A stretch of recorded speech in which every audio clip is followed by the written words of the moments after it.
ইরানকে ঘিরে মধ্যপ্রাচ্যের উত্তেজনার আগুন যখন আরো তীব্র হচ্ছে, ঠিক সেই মুহূর্তেই বড় ধরনের কূটনৈতিক চাপের মুখে যুক্তরাজ্য। তেহরানের উপর একের পর এক নিষেধাজ্ঞার ধারাবাহিকতায় এবার নতুন করে আরো কঠোর অবস্থান নিয়েছে ব্রিটিশ সরকার, যা আন্তর্জাতিক অঙ্গনে নতুন করে আলোচনার ঝড় তুলেছে। মঙ্গলবার ভোরে লন্ডন থেকে আনুষ্ঠানিকভাবে জানানো হয়, ইরানের অস্থিতিশীল কর্মকাণ্ড প্রতিরোধে তাদের নিষেধাজ্ঞা কাঠামোয় নতুন করে 12টি ক্যাটাগরি যুক্ত করা হয়েছে। এর ফলে নির্দিষ্ট ব্যক্তি ও প্রতিষ্ঠানের সম্পদ জব্দ, আর্থিক লেনদেন, কঠোর নিয়ন্ত্রণ এবং ভ্রমণ নিষেধাজ্ঞা আরোপের সুযোগ আরো বিস্তৃত হলো।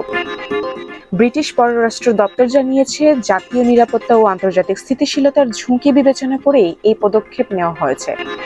তবে নতুন তালিকায় কারা রয়েছেন বা তাদের বিরুদ্ধে নির্দিষ্ট অভিযোগ কি, তা এখনো প্রকাশ করা হয়নি। সরকারের ভাষ্য অনুযায়ী, বৈশ্বিক নিরাপত্তা বিঘ্নিতকারী কার্যক্রমকে জবাবদিহিতার আওতায় আনাই এই নীতির মূল লক্ষ্য।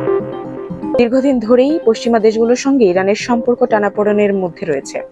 বিশেষ করে পরমাণু কর্মসূচি, আঞ্চলিক প্রভাব বিস্তার এবং সামরিক সক্ষমতা ঘিরে বিরোধ ক্রমেই গভীর হয়েছে। এরই ধারাবাহিকতায় ব্রিটেন ও তার মিত্ররা একের পর এক নিষেধাজ্ঞা দিয়ে আসছে, যার চাপ ইরানের অর্থনীতিতেও পড়ছে। তবে ইরান এই পদক্ষেপকে আগের মতোই অবৈধ ও একতরফা বলে প্রত্যাখ্যান করেছে।